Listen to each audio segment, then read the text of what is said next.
James, Raf. our streak, mate, our Snapchat streak. You fucked up, man. It's gone. Yeah, it's been going since 2012. Yeah. Every day we snap each other. Yep. Every day we take a photo of like a slightly off-center photo of like our forehead and the ceiling. We've sent that to each other every single day for 14 years. Yeah. And I broke it. You know why I broke it, Raf? Out of disgust? Out of disgust.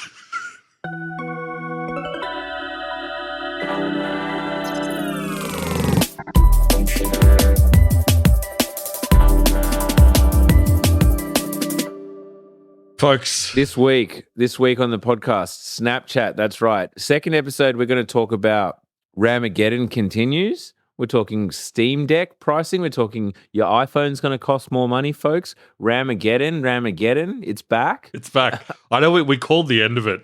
I think we called the end of it a few months ago. Well, no. We did like a clickbait style YouTube like a thumbnail that was Ramageddon over? Question mark. And that left it open for it not to be over, and it's not. Exactly. Uh, And it's not. Ramageddon continues. We'll talk about other Geddons and possibly like some Mythos chat and whatnot. A bit of But Anthropic, this yeah. episode, yeah. Snapchat. So, yeah, the company called Snap. The news broke, I think slightly after we recorded the episode last week. Evan Spiegel, CEO of Snapchat, or CEO of Snap, rather. Snap Inc., makers of Snapchat. Snap Inc. demonstrated their glorious new device that is going to replace the smartphone. Yep. Specs, all caps. Augmented reality glasses. They cost $2,200 US. And I don't know if you guys have looked at the photos of the Snap specs. They got a little bit of, is it fair to say, ridicule? I think that's ultimately an objective take. They were ridiculed, yes. I think that's fair to say. Yeah, I'm going to say yes, that's fair to say. They're big as hell. They are big as hell. They're huge, folks. Remember we said that we called Metas, I don't know what, can't remember what the Meta glasses that were referred, like the Orions or whatever. We called it Wayfarer Chungus. Yeah. This is Orion Chungus. Imagine Wayfarer Chungus and now make a Chungus version. Yeah, they are hefty. You would not be seen wearing these. Turn up the Chungus dial. You would not be seen wearing these. Spiegel had his hand on the Chungus dial and was looking over his shoulder. And he had it at Orion, and everyone was like, well, I don't know who these people were, but someone internally at Snap was like, yeah, no, you can keep turning it. People will still like it. Don't worry. Don't worry. People like big. They love it. Yeah, exactly. The frames are hefty. Credit to them. I'll give them a shout out for going all in. Yes, this is why they're hefty, right? They went all in. They went all in.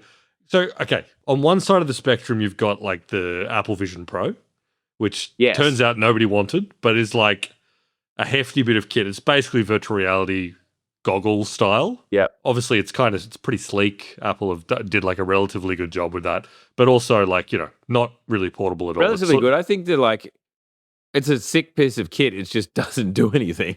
It doesn't do anything anyone would ever want to do, which, that's been demonstrated. Let's pause there for a minute. I know we've talked about the Vision Pro heaps, but I think what it seems like to me, because I listen to a lot of tech podcasts and like a lot of people who own the device or whatever. I do not own the device. I have the Meta ones, tried the Apple ones, but it seems like the number one use case, by number one, the only use case I hear about is people who have them and who are using them regularly are like, oh, they're good for lying in bed at nighttime and like watching something on, as opposed to like having to hold an iPad up. You can like lie there prone and like have a screen kind of in front of your face, which is easier than having to hold an iPad in your face or having to prop yourself up on a pillow, and lay a laptop or phone or iPad in your lap. Yeah, exactly. I mean, even like day of it coming out, early responses, early reactions was like people being like, I've had this for 5 days and I only use it on planes. It's like, how many planes have you caught in the last 5 days, mate? But that was like the discourse immediately. It's like, it's better than using the screen in the back of the airplane seat to watch TV shows. It's like, okay, that's not really like an iPod Revolution product. No. But like, anyway, Yeah, that's on one side. VR, full VR. yeah, basically a desktop computer in terms of the realm in which you use it, with like maybe some portable uses. Well, I don't think it is. Sorry to keep going back to it. Like, I think it's an iPad. It's basically an iPad is the use case. Yeah. Yeah. You know, Yeah. I don't know. I don't think that many people are sitting down to open like multiple. I mean, I know that you can open multiple windows on it, but it's like more in that iPad-y way. Like, you're not going to have like, 200 Chrome tabs open or whatever. Yeah, absolutely right. And on the other side, you got Meta, who went relatively conservative with their glasses product, at least. Obviously, Meta Quest is more like Vision Pro aligned, slightly more. But it's gaming. It's a gaming device. Pretty much. It's pretty much a gaming device with some, other bits and pieces that people do on it. But then, the Ray-Bans, the Meta glasses. Pornography, I assume. Yeah, absolutely. There's a lot of pornography. I imagine there probably is on the Vision Pro as well. I don't know. They won't be talking about that at the WWDC presentation. No. That's for sure. Mm. But yeah, the Meta glasses, the Ray-Bans, they don't really do a whole lot. They've kept it just pretty much to, there's an AI voice assistant, there's a camera, there's audio. That's kind of it. They're like introducing it slowly to the market to get people accustomed to using something like that. And then obviously working on the technology to do more stuff. These ones kind of came out the gate and were like, no, this is full on AR in like glasses form factor. You can clearly tell that all the sort of sacrifices that Meta and Apple would have been like, this is unacceptable. This is unacceptable as a trade-off. Snap with the specs were like, no, it's fine. It's completely fine to have like 2 Snapdragon processors in this like fat as hell like arms of the glasses sitting on your head. Like, let's be clear here. Like, the Meta Orion version of AR has a puck, famously. Like it offloads the compute to a phone, a phone-sized device. Whereas, Snapchat is saying we're putting it all in the arms of the glasses. Exactly. Which is why when they had like they did the big announcement and even Spiegel got out and you had them on, there was no hands-on for these things. People were not allowed to wear them. And I think it was pretty clear it's because anyone who put them on their head, and like you could see all the people posting the photos of, very goofy looking pictures, Evan Spiegel. Even like they had this whole like black and white photography campaign to go with it, with a few like, I can't even remember who was involved. Some celebs that they got attached. I'm looking at the website right now. Kaya Gerber, Imogen Heap, Jack Harlow. What a strange assortment of celebrities. Jimmy Butler. And even in those like high fashion style photo shoots, they look big as hell. They don't look good. And, there's no way that they're not like, how is the temperature control going to work when it's like 2 Snapdragon processors pressed against the side of your head? Yeah. Doing like proper AR workloads. Yeah, well, I mean, this is the issue, right? Like, you have Snapchat, and we'll probably get into like Snapchat more broadly in a moment, but this is not a company with Apple's free cash flow. No. Or Meta's free cash flow, or Google's free cash flow, or Microsoft free cash flow, who are like the competitors primarily, like in this world. Let's start there. Your 3 competitors. Or Ray-Ban's free cash flow. Yes. Right? Or, like Exotica. Exactly. I mean, but that's who they're up against with regards to at least like the actual AR tech firms is Google, Microsoft, and Meta. Like these are companies that have printed cash for a long time. Yes, they're spending a lot of it now on CapEx and other areas, but Snapchat, their free cash flow is like, I think they made 100 million or 200 million in profit. Is that right? Something along those lines. Yeah. We're not talking about, and then they're rarely profitable. Like this is a company that is rarely profitable. They're often making big losses. I mean, yes, their revenue sits at like, it kind of oscillates. I'm looking at their last few quarterlies. They're making about like 1.5, 1.7, 1.5 billion dollars a quarter in rev. Yeah, and they're actually making a net loss, but they have a little bit of free cash flow. Yeah. I mean, that's a pretty paltry business in like the realm of its class of graduates, like that era of social media IPOs. It's not making a huge amount of money, but we'll get into a bit of a reminder for people that, or maybe a lesson for people who don't know how strange Snap's IPO was. Yeah. I'll give you a bit of a clue up here. There are no voting shares. They did not list any voting shares, and this caused like a massive Wall Street controversy. It was basically Evan Spiegel and the Snap team being like, this is the height of social media mania. Facebook's already gone public. We're running in hot on the coattails. Every teenager in America uses Snapchat. You will never be able to vote on anything if you buy into our IPO. It is literally, you'll never have any say. You got no say in who the board of directors are. Nothing. Just no governance at all. And they act like it, to be fair, and they act like it. Yeah, exactly. No, look, okay, let's go back a few years. I mean, we already have. Let's go forward, I guess, a few years from where you're at, but back from where we are. Are you following along at home? We're talking time here, folks. Imagine a timeline in sequential order. So Snapchat was kind of, obviously it was hot in younger people. We know that. You don't have to say that. It's like young people like it and some younger people's group chats were in Snapchat. My generation was a few years late, like a couple years late maybe. That said, we still had it. I still had it and still used it. Yeah. But I feel like it had, if not a resurgence, had viral moments and was used a lot. Maybe, now I'm just pulling a number, 5 years ago for the filters only. People would be like, have you seen the new Snapchat filter? Have you seen the new, and they drop a new filter. I think it was pre-COVID. Yeah. They drop a new filter and everyone will be trying the filter. And you see it on other social media platforms, but you'd have to go into Snapchat, press on your face. Snapchat famous for always having just an inscrutable, UI. It was real you had to know how to do it. There's no real hints. But yeah, hold down your face, you chuck and what do I look like when I'm old filter on? Obviously all pre the popularization of AI, although it would have used a lot of machine learning and AI, although we don't call it, that's good AI. That was good AI. Doing filters on your face is good AI. You're allowed to do that. Yep. You don't get dragged for doing that. But regardless. And then, Instagram obviously copied it, classic, they copied stories. They started copying the filters. And I even feel like in an early down round, we might have talked about how the Snapchat filters were still better. They had some kind of juice that Instagram didn't have on the silly filters. Plus they they allowed the community to make their own filters. They kind of open sourced it to a certain extent. Well, not open sourced it, but created this marketplace-esque thing, which was smart. Yeah. Anyway, again, you can see internally the decks that are going around and the presentations where it's we are an AR company. We're not a social network. Yeah. We're the number one AR company in the world. We do more AR than anyone in the world. Yes. And AR is the next big thing. And that has kind of led us to Evan Spiegel putting what looks like 2 Coke bottles and a couple of polo sticks over his ears. And being here, we're in the future. We're in the future, folks. Yes, the big Daffy Duck glasses.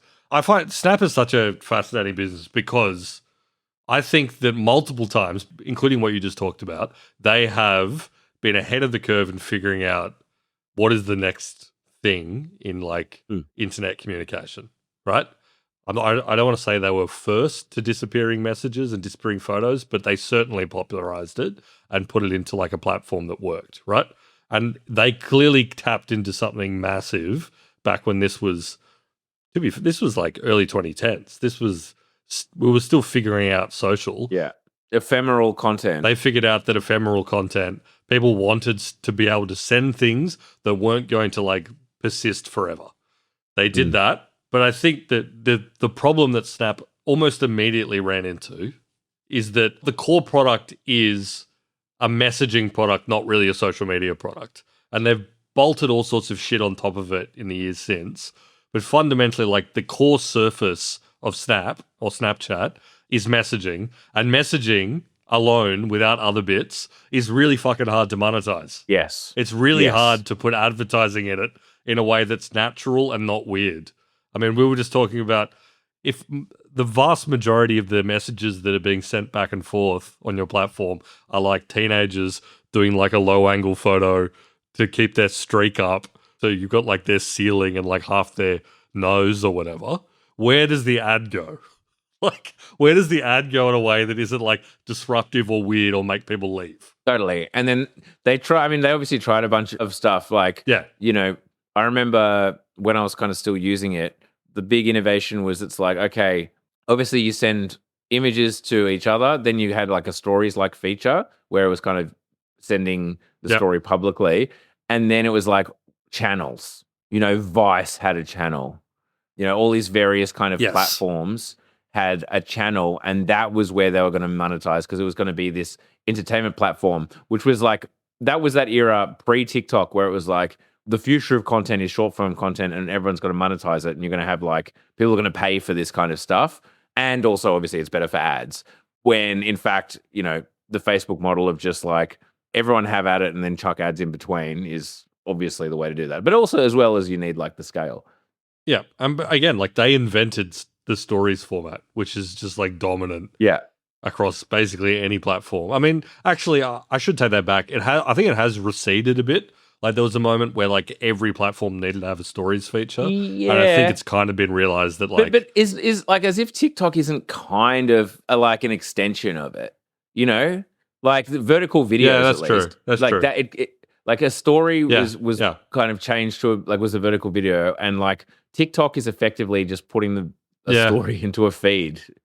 Yeah, that's true. That's actually a good point, and like serving them in unique ways. Yeah, that is true. But the fact that about like regardless of how you chop it up, Snapchat and Snap were not the ones to like actually make the format work. They came up with the idea, and like this is how a story works. It's a sequence of like still vertical images and videos, and then Instagram and Meta, or Facebook as it was at the time, were like, yeah, amazing. We're just going to put that in there and just completely destroy you. And by the way, like if your mum opens up the Instagram app, she immediately A, sees something she likes, and B, understands how to use the app. Yes. As opposed to like Snapchat, which is like a list of people's names with like little images that you have to press things. And you need to know which way to swipe in order to access different screens, which are unclear of exactly what they do. And are people going to send me like penis photos? This was also a big part of the product. Don't get me wrong, folks. This was... We didn't want, this is a family podcast, but let's not kid ourselves. There was a bit of that going on. And I think underneath all this, partially for the reasons I was talking about, but also like just general company stuff, they just were never good at ads. They were just a bad ad product, right? Yeah. Like they did not build the ad engine that Facebook, Meta, Instagram, whatever had. It was just kind of shitty, and it always was shitty, such that they just never caught up. And the revenue numbers show it. Don't get me wrong, as a business, to be making $1.5 billion of revenue a quarter, that's compared to many businesses, that's quite good. There are many businesses that would love to be making better than $1.5 billion a quarter. But we're not making $1.5 billion a quarter. Close. We're making closer to Snapchat than Snapchat is to Meta. Yes, that's dead right. You are dead right. But yeah, so part of the reason they renamed themselves from Snapchat to Snap Inc. was, and you may recall this, they said, we are a camera company. Like this is just like classic fucking brand shit. They're like, we are a camera company. Like Snapchat is just one surface of us as a camera company. Specs, the glasses play, fits into that realm, right? Because it's not the first time they've worked with wearables and done camera glasses and shit. They've been doing that for a while. They also, they had goddamn vending machines. Yeah. And they had like a point and shoot camera, I believe. I believe that was one of their products. I don't think it is anymore. But like at some point, this is back when they were like, we're a camera company. Whatever happened to the Will.i.am camera? Remember the Will.i.am camera thing that you can put on your phone? Oh, that's right. They're like camera adapter you could put on the iPhone 4. I can't even find it on Google. Oh, it's IM Plus. Photo Socio. The iPhone 4, 4S, and 5. Oh, what? Yeah. Photo Socio. The Photo Socio. The Pluto? No, that's different. That's crazy. It was $500 in 2013 USD. $500 to like attach a camera lens to your iPhone. Photo Show. I'm reading this is a story in The Guardian from 2013. It has been called garish, ugly, and doomed, but the musician will.i.am thinks fashionistas will persuade Americans to love his $475 iPhone camera accessory. I remember the pitch was, this turns your iPhone 4 into a DSLR. Every single article I'm seeing is he plans to launch. Like it's coming soon. 9 to 5 Mac, the title of their article is not a joke, : I'm going to ask AI Overview, what happened to will.i.am To the Photo camera phone? Show. It was launched. It was ambitious. It was a market failure, allegedly. That's crazy. I haven't heard from will.i.am in a while. So apparently they pivoted to other hardware, including Pulse Smart Wearable and a voice assistant named Anida. The company reportedly struggled with financial issues, facing multi-million-dollar tax issues in 2019. Today, the Photo Show is largely remembered as a novelty. Agreed. That's why we're talking about it. Exactly. There was a period where will.i.am was sort of like trying to become a tech entrepreneur. I feel like surely now is his moment. All this AI, generative AI stuff. will.i.am should be fronting something in that realm. Yeah, I could see it. I'm shocked that he's not. Like, Suno should hire him or something to do some stuff. I don't know. I guess the kids these days probably don't resonate all that much with will.i.am of Black Eyed Peas fame. The reason I brought up the weird no voting shares IPO before, which, as I said, caused like a Wall Street scandal and caused many of the indexes to freak out and all these other, corporate governance experts to freak out and say, I know that we're all pretty hyped about having an app that sends dick pics, but let's cool it and maybe bring a little bit of clear-headed corporate governance principles to this company you're about to put in the public markets.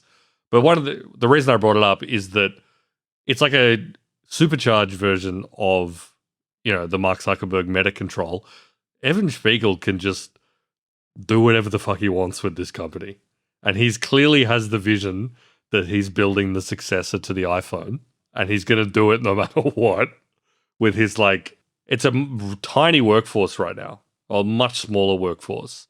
They recently did a bunch of layoffs or whatever, but there are no institutional investors, no board members, no big people being like, what the fuck are you doing? Yeah. Try to figure out ads on your platform, which is still used by a shitload of teenagers. It's still very popular. The MAU is actually increasing, although it's rest of world increase. Like the actual monthly active users in America is slightly declining, but regardless, the global DAUs are increasing year on year, marginally, but it's something. So yeah, it's like something. Private equity mindset. Just increase your average revenue per user. It's simple stuff. I think it's funny that if you're releasing glasses, your core demographic of Snapchat users are obviously not going to buy them, right? They cannot afford glasses that cost over $2,000. They are children. No. They don't have money. That's what it's famously, kids don't have money. So there's that. If you're an early adopter, like the most freakish, crazy, plenty of capital early adopter, maybe you get it as a lark. But if you're like anyone else, why would you trust Snap with, as you described, not that much money to be investing in R&D relative to the giants, to be doing what is an incredibly complicated problem that even Apple has massive problems doing? May I add to this, speaking of the corporate governance, in September last year, Evan Spiegel locked in a new rule, this 10b5-1 trading plan. It was basically like a structured way for insiders to be able to sell their shares. And since then, basically, the floodgates have opened. And the insider selling, as in that is Spiegel himself has sold tens of millions of dollars of Snap shares. The CFO sold a bunch. The CTO sold a bunch. The CBO sold a bunch. Basically, all the insiders are just has been selling and selling and selling since September last year. Do we think, dare I say, the catalyst for this rule might have had something to do with the beta prototype of these glasses, or the decision to say this is what we're shipping? Because that would have been around September last year, would it not? I'm the first one to report on this. Yeah. The insider selling, the new rule that's led to the insider selling, the structured algorithmic insider selling started in September last year. I would hazard a guess that is basically the last moment for changes to the spectacles was September last year. I put it to you. I think I buy it. What if they had an internal presentation where he brought them out and was like, a town hall setting, and he said, "This is it." And they had a big deck behind him and all the rest of it. He said, "This is what we're taking to." They announced it like a fucking AR convention or something, which is already flashing red flags. Who the hell goes to that sort of thing? And they were like, all the insiders exited to the gift shop, folks. The founders are fleeing a sinking ship. They're fleeing a sinking ship. Because, like, it was September last year that this thing was set up, which was like, it's an automated schedule. We're not just dumping. This is an automated schedule that happens over the next 9 months.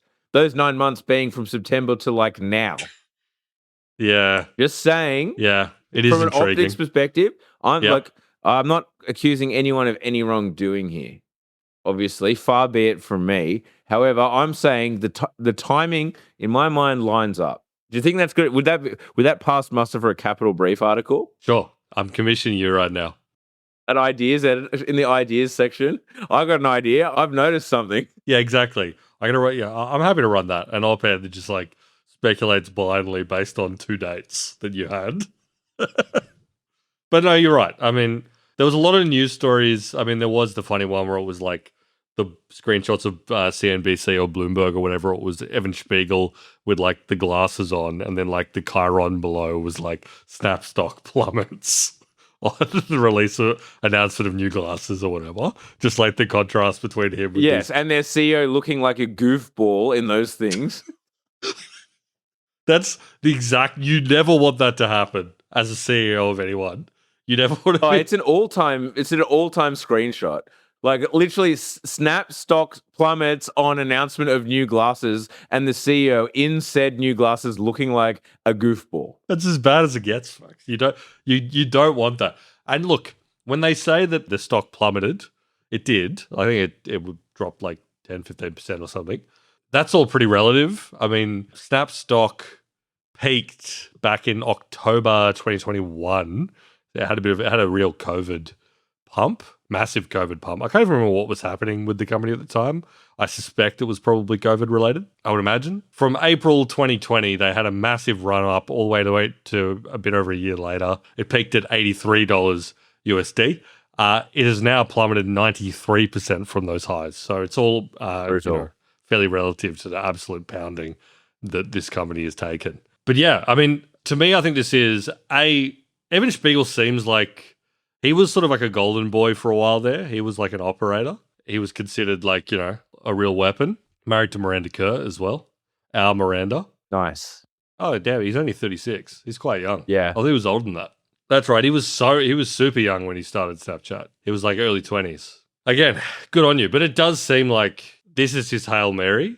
There's nobody telling him to stop. And to be fair, like they were kind of early on this in that they did spectacles with a camera in them that you could take videos and upload directly to Snapchat way before Meta. Again, the classic Snapchat doing something before Meta. Well, ain't that a tale as old as time? However, again, I mean, they would say this, but they're not a hardware company. No. But they made the pivot to hardware like a long time before. They kind of read, the tea leaves well enough. Obviously, they weren't talking about AI back then, but like read the tea leaves well enough to like, see the glasses as like a potential format for like a new format for like devices and whatnot. They were doing, yes, AR and using forms of machine learning to like for photo and video editing well before people. But just like they were doing, and even like social media messaging, like I know that, yes, it's famously incredibly hard to monetize. However, that kind of is where actual social, when I talk about socialism, like, interacting with your friends has kind of gone into like, large group chats, etc. Like they were kind of early on that. Obviously, they were first on stories, vertical videos, all this stuff, but just never really, in the same manner that kind of Twitter was, like never really able to like, coherently turn it into at scale product for normal people. And I know it's like seems crazy to be like niche when you're talking about a product that's used by hundreds of millions of people. The strategy was never coherent enough. Like there's a pie in the sky strategy of like, we are an AR company and blah, blah, blah. There were like cool product features, but never really able to tie it into like one cohesive narrative as to why anyone should start using Snapchat now other than your friends are already in like a group chat on it. Yes, I agree. And it's like, it is really an app for teenagers. And when you hit a certain age and you get a job and you enter the world, probably when you like graduate from university or college or whatever, you just stop using Snapchat and you move on and do something else with your life. Yeah, I'm going to be honest. Like if you're over the age of 30 and you're still doing stuff on Snapchat, if you're opening Snapchat regularly, you're probably a pervert. There, I said it. You're a pervert. I know I might have offended some of our audience of this, but it would be a small percentage. I've seen the numbers. But you're like, it's perverted to be on Snapchat above the age of 30. Totally. We've run the numbers and our revenue hit for insulting those people will be negligible. So you cannot cancel us. Yes. No, I totally agree. I mean, you know, it's another example of just like Twitter, a company that came up during those, you know, the early 2010s social boom and just could not make the ad product work. Twitter fumbled in a much bigger way than Snapchat did because I think Snapchat was kind of bound by the fact that really young user base. But there was no virality. There was no real shareability of Snapchat, right? It was very hard to share a Snapchat. You had to screen record. Like you had to do a screen recording and it was typically of yourself using one of the filters to put on a different social network that did have more shareability. Which is why they spent so long being like, okay, people are in the door to send each other private disappearing messages. Let's try to create some more surfaces where they can see some like traditional advertising.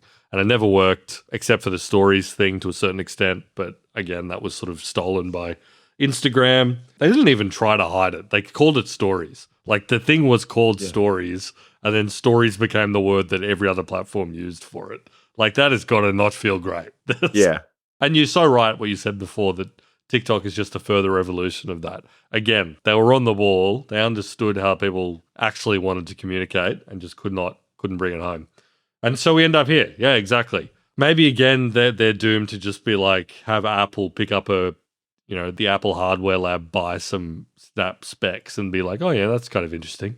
We could probably do this. Yeah. Oh, they've approached this kind of like in a fun way. Maybe we can integrate that into like the Apple glasses, and that's like the extent of their influence. Because no one is buying these $2,000 glasses. No. One other like brief thing to mention is Snap Plus. Like, so of their revenue, something like 20%-ish comes from premium subscriptions. Okay. Which is like pretty good, I guess. And a lot of it though is like this weird kind of, I mean, this stuff that is very hard, very hard to explain to investors as well. Like, it's like friend stuff, like top 8 stuff and like peek, like allowing to see when like friends are kind of half swiping on the chat and like weird little things like that. Like remember those apps back in the day, scam apps that are like see everyone who's unfollowed you or whatever, see the people who are looking at your Instagram that don't follow you. You know, like there was like apps or whatever that you'd have to pay money and they'd claim to tell you who's looking at your Instagram or whatever and like not liking anything and doesn't follow you and this kind of thing back when it was like more of a pure social network. One of them, should mention is would mocking the streak before. You can pay to keep the streak going even if you miss it. Yes. You know, like you can keep the number going up. But, you know, it's like weird things like this, these kind of weird kind of like teenage friend social dynamic kind of hack. And it's the fact that you can tell it's pitched to teenagers because it costs like $3 a month or something. It's like a super cheap subscription. You mentioned all like the weird scammy things, but also remember that fucking Nikita Beer, the head of product at X, like all of his apps that he sold was this shit. Like stuff that just like locked in on the weird social anxieties teenagers have about whether people are like perceiving them. Well, yeah, okay. So here are some of the features. This is like literally what you pay for. Peek is so the half swipe. You're allowed to kind of if you like don't fully swipe over to the next kind of story, you can watch part of it without it registering as you having watched it. If you pay Yes. for Snap Plus, it will tell you people who've done that, which is crazy. Yeah, exactly. It's a gap in their like. Clearly, it's a glitch. It was originally a glitch that like people exploited to like look at stuff without being put on the list, and they were like, "Let's just monetize that." That's very funny. The streak stuff, I think, it's so funny. Like, if you add like a number go up mechanism into anything, just like a number going up sequentially, people will go to crazy lengths to ensure that number continues to go up. They will pay you It's for tale as old as the drum circle. Like, human loves seeing number go up, like so much. Number must go up. Yeah, 100%. I reckon like there's got to be an app you could do where maybe it's like I don't know, you bring a group. I'm spitballing on the fly here. You bring a bunch of like your friends. You invite them into like a group, and like once the group is established, there's a number. It starts at 0 and it starts to ascend. Maybe one a day, and then at some point, You just start saying, if you want to keep seeing this number go up, it's going to cost you. Yeah, exactly. No, everybody in the group gets a push notification that says everybody has to put in $1 or this No, number. not everybody. How about it's random. James has to put in $1 for the number to continue to go up. Yeah, that's good. Or it's like everybody has to pay $1. Everyone has to do it. And if someone doesn't pay $1, it goes to 0 and then that person's name appears. Or like everyone that didn't put in $1, their name is like put up on the wall of shame and you're back to 0. And it starts counting again. That's a great idea for an app. It's great. You would be mad to be invited into that group, I think, initially. You would know. You're like, why the fuck have you exposed me to this? I need to see that number go up. Exactly. It's like the rats with the cocaine and the electric shock or whatever. It's like fuck you. But obviously I'm gonna do it. Because that number's gonna go up. In speaking of, imagine going from 1 down round podcast a week to 2. Think about that, folks. That number is going up. That number is going up. Downround.net, and you can do just that. Next episode, we're talking about, speaking of number go up, RAM price continue to go up. Price of everything. Price of a brick. Price of, in this case, the Steam brick. Price of the iPhone brick going up. We'll see you on the other side. Downround.net.